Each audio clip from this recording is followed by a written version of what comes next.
She announced it in front of 100 people, my mother, the CEO, smiling as she handed my life's work to my stepbrother like it was always his.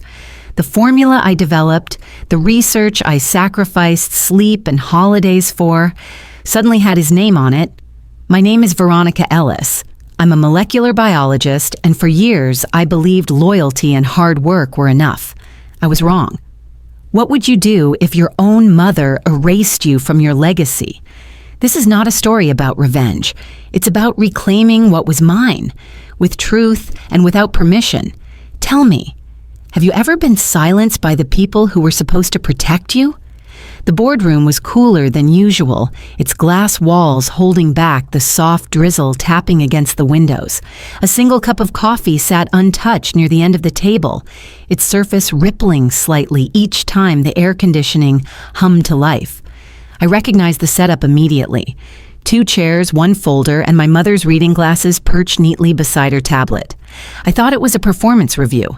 I even brought a notepad thinking we might discuss next phase trials or new funding rounds. What I didn't expect was the sentence that would redraw every line between us. "Starting next week," she said without looking up, "your project will be moved under Caden's team." I blinked. The words didn't land at first, not fully. They hovered between us, suspended in the hum of fluorescent lights and the muted patter of rain.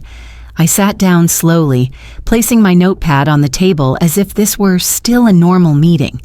She kept her gaze fixed on the screen in front of her, fingers gently swiping to scroll a page I doubted she was actually reading. My voice was even when I finally spoke. "I'm sorry." "What do you mean, moved?" Margaret Ellis, CEO, biotech pioneer, my mother, finally met my eyes. Her expression was polished, blank, the same one she wore for shareholder calls and funding pitches. "It's not personal," she said. "The board feels Caden has a better grasp on scaling operations and market implementation. Your work is brilliant, Veronica, but you tend to get caught up in the academic details." I heard the sentence, but I kept staring at her mouth, the shape of it as she said the word brilliant, like it tasted dry. "We're a business," she continued. "Innovation is only part of it. Execution matters more now than ever." I tried to measure my breath, slow and shallow. Execution. The word felt clinical, like a line in a lab report. I had spent 5 years of my life on that delivery system, 10 if you counted the graduate research that seeded it. It wasn't just science to me, it was personal. My name was in every spreadsheet, every protocol revision, every sleepless night adjusting compound absorption rates. And Caden understands this better than I do? I asked. She hesitated, just a flicker, but she'd already committed to this. "He has the training. An MBA from Kelman gave him exposure to product lifecycle, stakeholder strategy, and LinkedIn buzzwords," I said softly, then regretted it. Margaret's tone sharpened. "He's your teammate, Veronica, not your rival." I leaned back in my chair, my hands folded tightly in my lap. "You're right," I said. "Teammates collaborate. They don't show up once a quarter and ask if we've made the science sexier for investors." "Your frustration is noted," she replied, like she was fielding a complaint from middle management. I looked around the room, this high-gloss temple of productivity and cold efficiency. The quarterly reports were stacked precisely by her elbow, each with its own color-coded tab. I used to think they represented progress. Now they looked like barriers. "So," I said after a long pause, "I assume my office will be reassigned too?" She nodded once. "HR will reach out this week." That was it. No discussion, no offer to collaborate, no acknowledgement of what this actually meant. My project, the work I had poured my identity into, was being gift-wrapped and handed to a man who couldn't tell a peptide from a protein chain.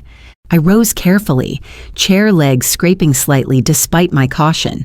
Understood. I didn't say goodbye. I didn't shake her hand.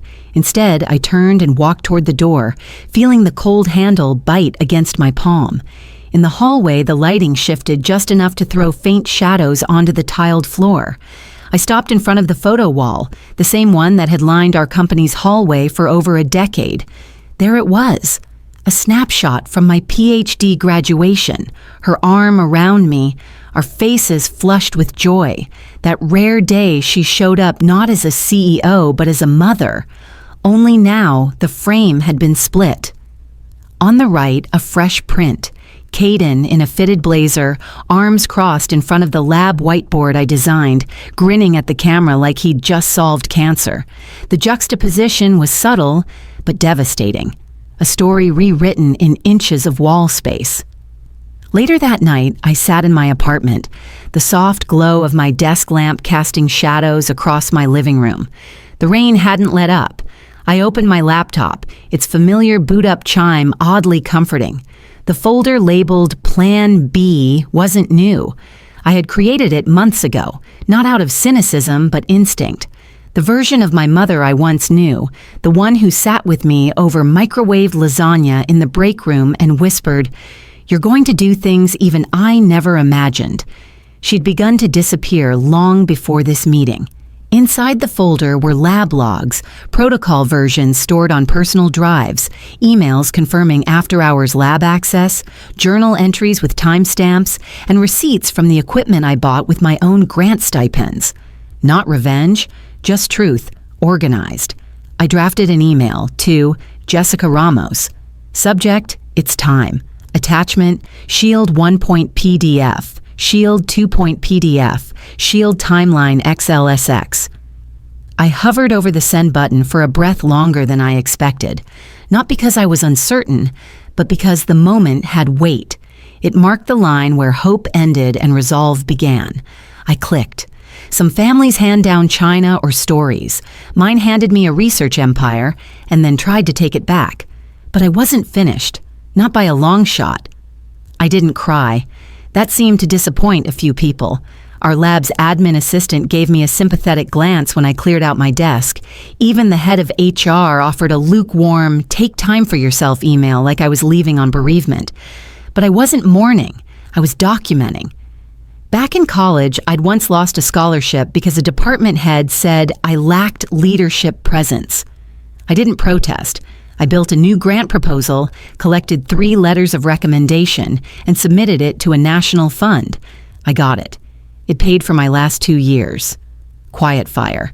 That's how my grandmother used to describe me. Not rage, not rebellion, just persistence with precision. I stood in the small shared biotech space I rented a few blocks from Kendall Square. The building was once a call center, now repurposed into labs with glass doors and low hums of centrifuges behind every partition. On my desk, a stack of labeled vials, 2 notebooks, and my lab coat, white, clean, simple, with only my first name stitched in navy, Veronica. Jessica walked in holding 2 coffees. "You want the sweet one or the bitter one?" "I assume you took the bitter." She shrugged and handed me the other. "You look like you've been up all night." "I have," I said, running everything through timestamps. I can now confidently tell you that 78.3% of my critical development work happened either after 7 p.m. or outside company property. She whistled low. That's a lawyer's lullaby right there. We sat by the window overlooking the alley behind a Thai restaurant. I passed her my laptop. Here are the entries. Lab logs, calendar overlaps, purchase receipts for personal equipment. I also had a friend at MIT co-sign some of the documentation for verification. Jessica scrolled, nodding. "You kept all this from the beginning?" "Not from the beginning," I corrected. "From the first time Mom skipped my presentation to go to Caden's networking event. She didn't say anything for a moment, just tapped the touchpad and kept reading." I didn't want to believe it, I continued, but I also didn't want to be blindsided. We sat in silence for a few minutes. Outside, the wind had picked up, pushing stray wrappers down the alley. A delivery guy with 2 helmets on his scooter paused to adjust a wobbly crate. Jessica leaned back. We'll need a full application for the USPTO. You've got everything I'd want from a defensive perspective. Intentional separation from Ellis Biotech's resources, third-party validation, time tracking, personal intellectual contribution. Honestly, it's a stronger filing than most corporate ones I've reviewed. I gave a small nod, the kind that says good, but not good enough yet. I want it airtight. You're Veronica Ellis, she said, smirking. Airtight is your default. Just then, the door eased open. Dr. Ling Chen stepped inside, her hair in a tight bun, cardigan sleeves rolled up, and a paper-wrapped package in her hands. The way she moved, quietly observant, with gravity in her stillness, always made me feel like I was back in grad school again. I brought something, she said, handing me the bundle. It belonged to your grandmother. My throat tightened. I carefully unwrapped the old lab notebook. The leather cover was cracked with age and the edges worn from use. Inside, the first page bore her elegant cursive, "To my granddaughter Veronica, who carries the questions of the world and the courage to answer them." I swallowed a lump in my throat and closed the notebook gently. She believed in cycles, Dr. Chen said softly. Not karma, but effort. That what you pour into something comes back, not always the way you expect, but it finds you. Jessica placed a hand on my shoulder. Let's make sure it finds her name attached to the right legacy. I turned back to the screen and pulled up the USPTO online portal. I double-checked every field, every file upload, every signature line. When Jessica gave me the nod, I clicked Submit. The screen refreshed. Submission confirmed. Tracking number 6W1924-V-CE-099. For a second, I just stared at it. Not from disbelief, but because the moment felt heavier than expected, like I had stepped through a door I'd known was there but hoped I'd never have to open. Jessica leaned in, rereading the confirmation. "Now," she said, grinning just slightly, "we let them walk into their own mistake." I nodded. My voice felt calm even. "No need to raise our voices." "Quiet fire," Dr. Chen murmured. "Burns longer, burns cleaner." That night, I filed the confirmation printout alongside my grandmother's old lab notes, not because I needed more paperwork, but because some pages deserved to sit next to others, not in legal folders, but in history. They smiled for the cameras, polished and bright beneath the golden chandeliers of the Summit Grand Ballroom. Margaret stood center stage in a slate-gray suit, her signature pin, an abstract helix, glinting under the lights. Beside her, Caden shifted his weight, his arms folded in an attempt at confidence, but the tension in his shoulders betrayed him.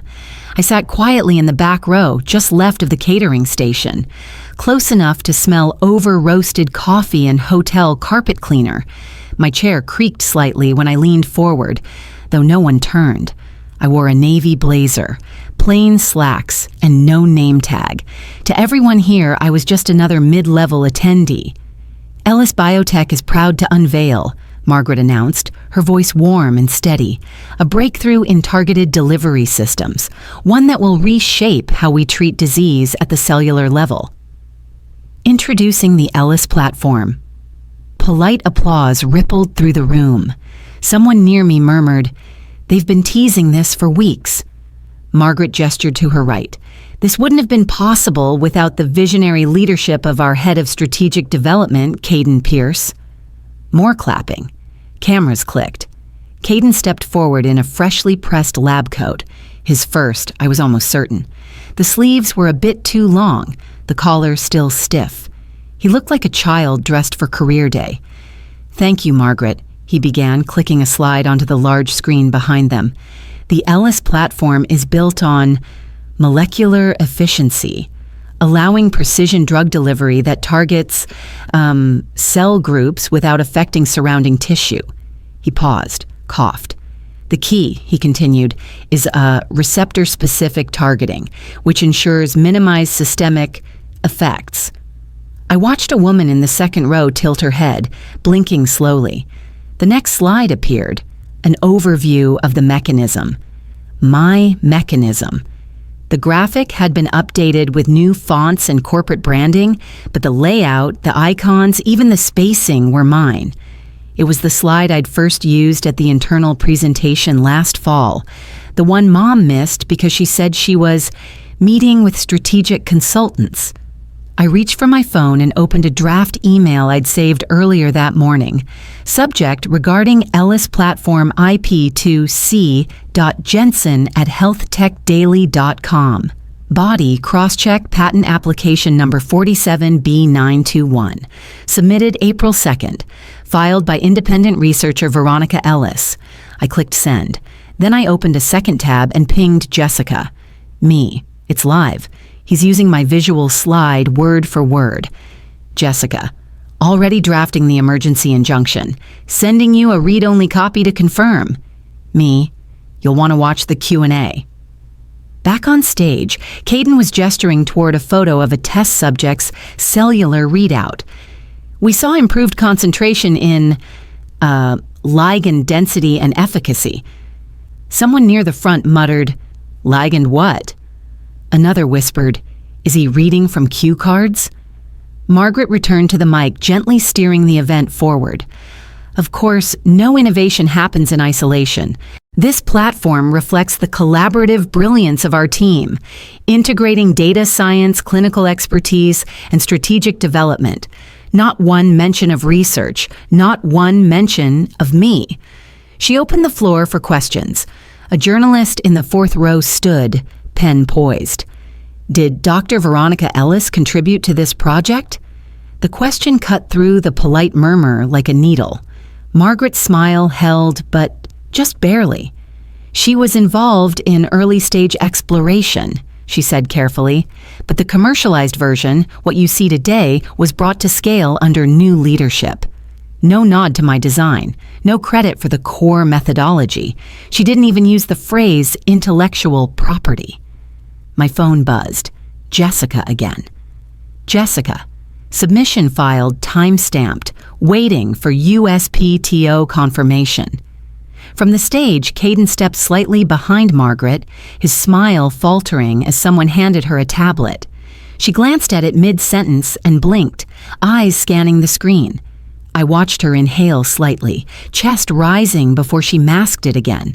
She knew. The text had come in. USPTO alert, prior claim conflict detected. She looked toward the curtain off stage and nodded once at a handler, who immediately stepped away with a phone pressed to his ear.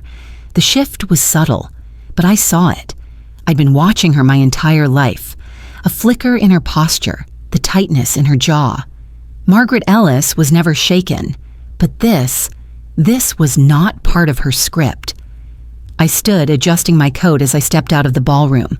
The air in the hallway felt cooler, cleaner. One or two attendees gave me a curious glance, but no one stopped me. Outside, the sky was pale and gray, the kind that makes city buildings look sharper. I walked 2 blocks to the cafe Jessica had marked as our post-event rendezvous.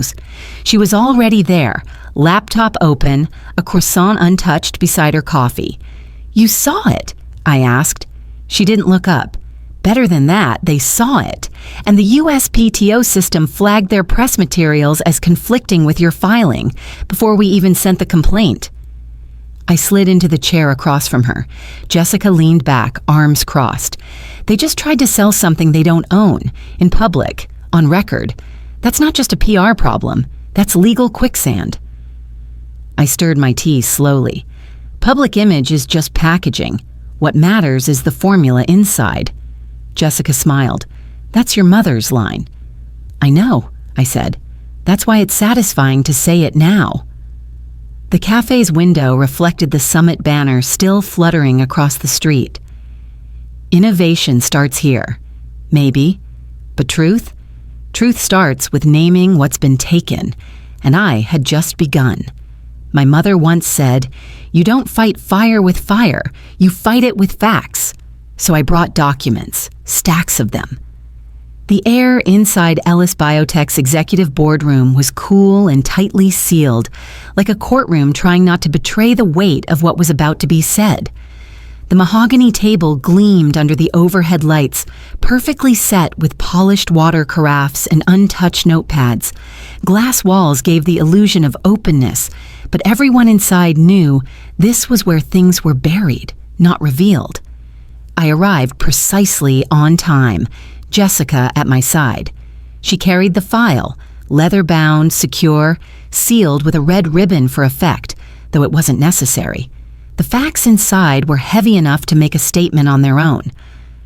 Margaret stood when we entered, as did two members of her legal counsel. Her expression was calm, practiced. Caden sat near the end of the table, fidgeting with a pen like it might rescue him. He didn't meet my eyes. "Veronica," Margaret said, nodding politely. "I'm glad you accepted the invitation. This isn't how I wanted things to escalate." "You mean into the public sphere?" I asked, setting my laptop bag on the table. That wasn't my first choice either. Jessica took the seat next to me and began arranging documents, deliberately slow. The crackle of tabs and folders sounded louder than expected in the quiet room. "I want to be clear," Margaret said, her tone shifting from diplomatic to firm. "This is a misunderstanding. It's a family matter, not something for litigation. We can resolve this with transparency and goodwill." "Goodwill?" Jessica said, almost amused. "You held a public event claiming proprietary rights to a delivery platform you neither invented nor funded independently." One of the lawyers opened his mouth, but Margaret raised a hand. "Veronica was part of the early research, yes, but the Ellis platform as presented was refined." "Refined by what?" I interrupted. "A man who asked me last year if molecular bonds had anything to do with magnets?" Caden sank further into his chair. Jessica slid the first document across the table. "This is a notarized timeline of project milestones, research conducted outside of Ellis biotech property, using personally funded materials and signed off by an independent witness." A second document followed. "Here's an email chain dated November 12th, where your assistant explicitly states that Caden, and I quote, needs to be seen as leading something real, or investors won't take him seriously." Margaret's eyes narrowed. Jessica didn't pause. "And here," she added, "is a filed patent submission dated 2 weeks prior to your announcement. Fully documented. Public record." Margaret turned toward her counsel, who was already scrolling through something on his tablet. His eyebrows tightened. Caden, to his credit, stopped tapping his pen. "This could have been internal," Margaret said, the edge in her voice no longer hidden. "Handled quietly." "No," I said. "It was handled quietly.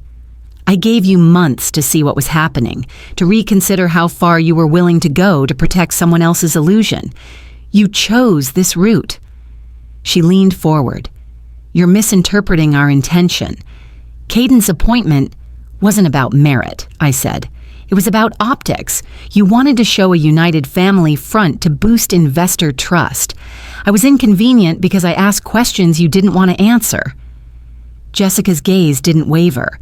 "Attempted intellectual property theft isn't a PR problem, Margaret. It's federal." The room fell into a stiff, stunned silence. Even the air seemed to pause. Margaret glanced at her counsel again, this time with more urgency. "We're not here to threaten each other," she said finally. "Veronica, I'm still your mother." I looked at her.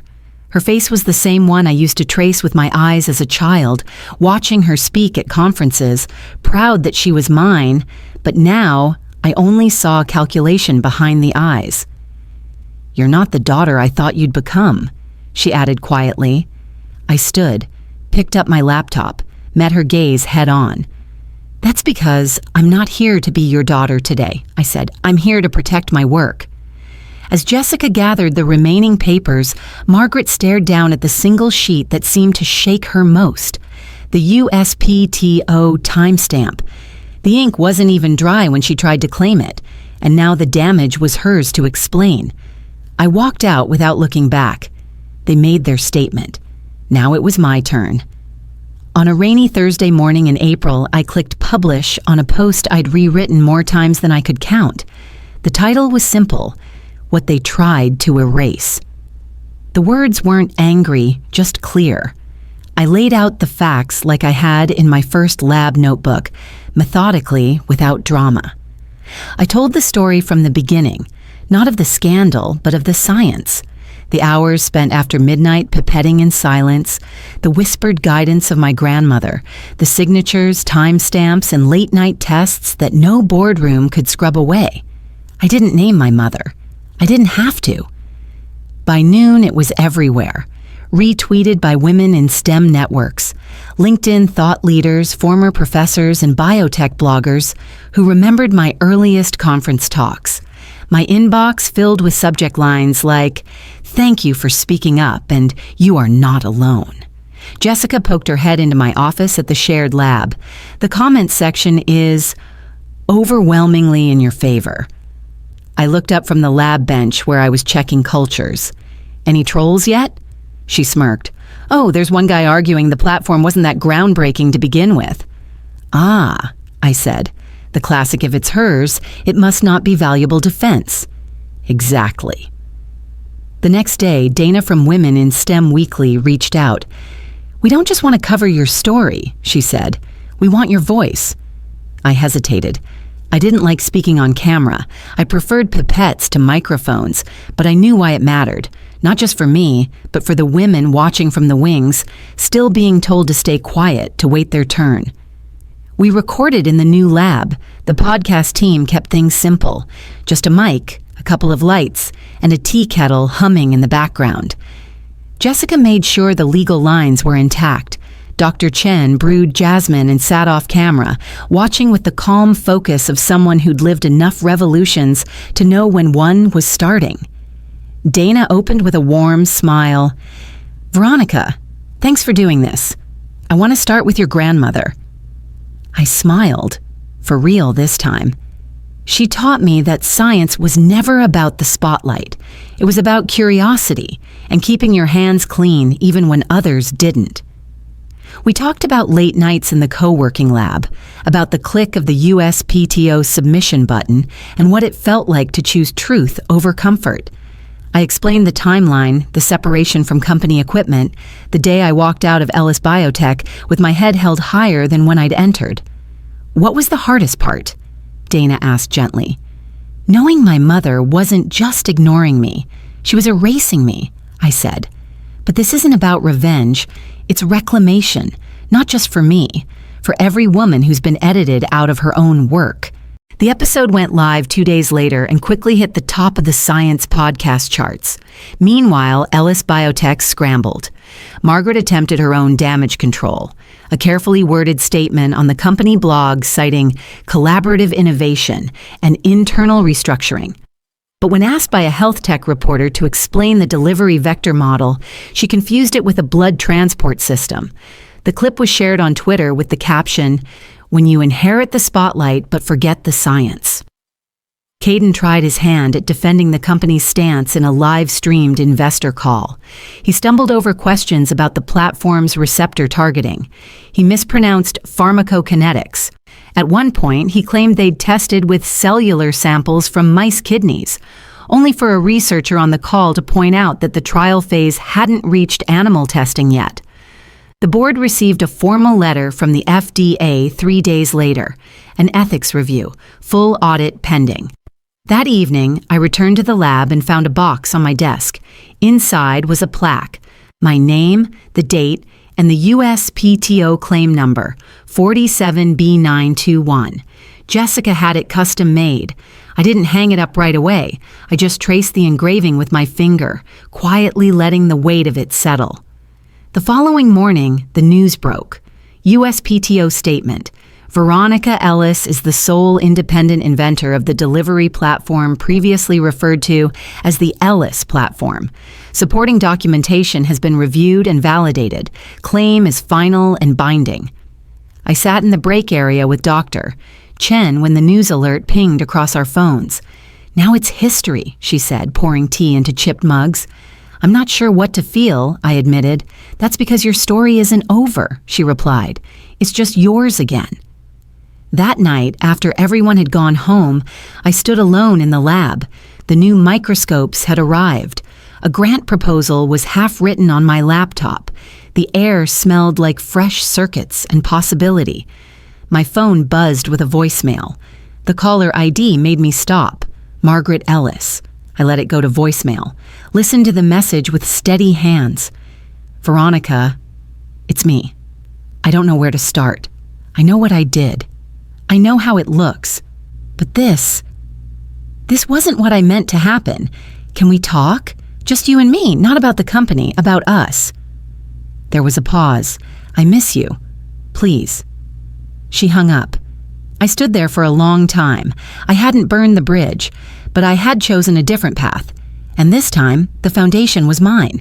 Some endings don't come with fireworks, just clarity. The rain had stopped by the time I reached the cafe on Beacon Hill. The sidewalk was still damp, speckled with petals shaken loose from the cherry trees lining the street.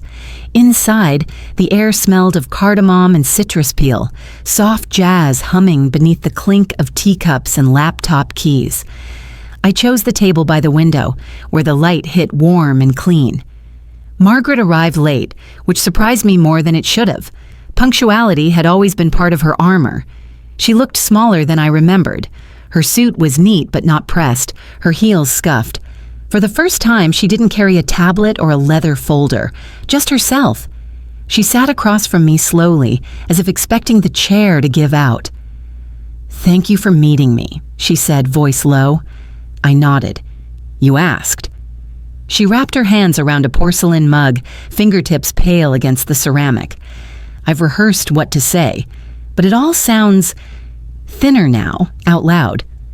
I waited. I didn't come for apologies. "I thought I was protecting the company," she began, "protecting Caden. After your grandmother passed, everything felt so unstable. The board was restless, investors were twitchy, and Caden, he needed something, a chance. I thought if I gave him that, it would bring the family together, that it would make everything less fragile." She paused. Her eyes were glassy but dry. "I lost your grandmother's vision trying to protect him." I took a sip of tea. "And you lost me." She nodded. "Yes." The table between us held the weight of a lifetime. Years of conference calls and cold dinners, of lab notebooks and birthday cards signed Mom and CEO. I remembered carving my initials into Grandma's old lab bench in high school just beneath the microscope she used for decades. VE faded now, but still there. "I know I can't undo what I did," Margaret said, "but I hoped maybe you'd consider coming back, reclaim your place at Ellis Biotech." I looked up sharply. "You mean the place you spent months erasing?"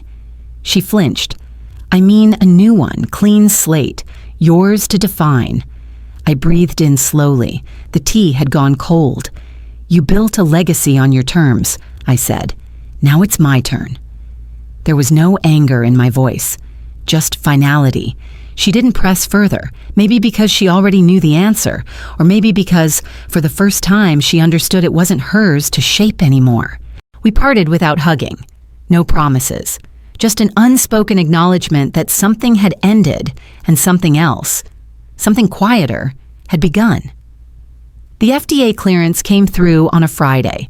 Jessica sent the official email at 6:03 p.m., subject line, "Fast track approval confirmed. Yes, you can finally breathe." I read it twice. Then I forwarded it to Dr. Chen with a simple note, "We're ready." Margaret stepped down from Ellis Biotech 2 weeks later. The board issued a carefully neutral statement about leadership transitions and evolving innovation goals. Caden released a LinkedIn post announcing his decision to pursue personal growth beyond the biotech space. Translation: he was done. I didn't celebrate, but I did allow myself one long exhale on the balcony of the new lab we'd just signed the lease for. Ellis Nova Biotech officially opened its doors on May 1st. The name was suggested by Dr. Chen during one of our late-night strategy sessions. A nova, she explained, isn't just a burst, it's a rebirth. The old star gives way to something new. The building was brick and bright, tucked between a bakery and a non-profit bookstore. The interior was still sparse, whiteboards, folding chairs, a coffee machine that wheezed when it worked. But the light was good. The air smelled like possibility. My name was painted on the glass door in clean silver serif, Ellis Nova Biotech. Veronica Ellis, founder and principal researcher. Not because I needed a nameplate, because I needed to claim the space. On the first day, I met our new hires, 2 young women just out of grad school, one in synthetic biology, the other in data modeling. They shook my hand with nervous energy, notebooks already brimming with ideas. I showed them their desks, told them to argue with me if they had better models, and meant every word. Later, Dr. Chen stopped by with a box wrapped in soft cloth. She asked me to keep this, she said, placing it on my desk, until you had a lab of your own. Inside was a notebook, leather, worn at the corners, my grandmother's final lab journal. The pages were dense with notes, formulas, and questions still unanswered. At the back, tucked between the last 2 pages, was a delicate white flower, pressed, preserved. It was from the bouquet I held at my PhD ceremony. She'd saved it. I set the notebook on the highest shelf. The flower went on my desk, next to the patent certificate now framed in acrylic. I didn't say anything. I didn't need to. Instead, I picked up a black marker, walked to the nearest whiteboard, and wrote 2 words in clean, decisive print. Day 1. Not a victory lap. A beginning. When I put my grandmother's old notebook on the shelf and wrote Day 1 on the whiteboard, I didn't see victory, only clarity. Not everyone gets accepted right away, but everyone deserves a place to start over on their own terms. Families can hurt us the most, but it's also where we learn to stand up for ourselves, with kindness, with truth, without shouting. Sometimes the strongest thing we can do in life is stand up for the value we create, quietly but firmly. If this story reminds you of someone who has been left out, please share. Who knows, what you tell may be a light for someone else who is looking for a way.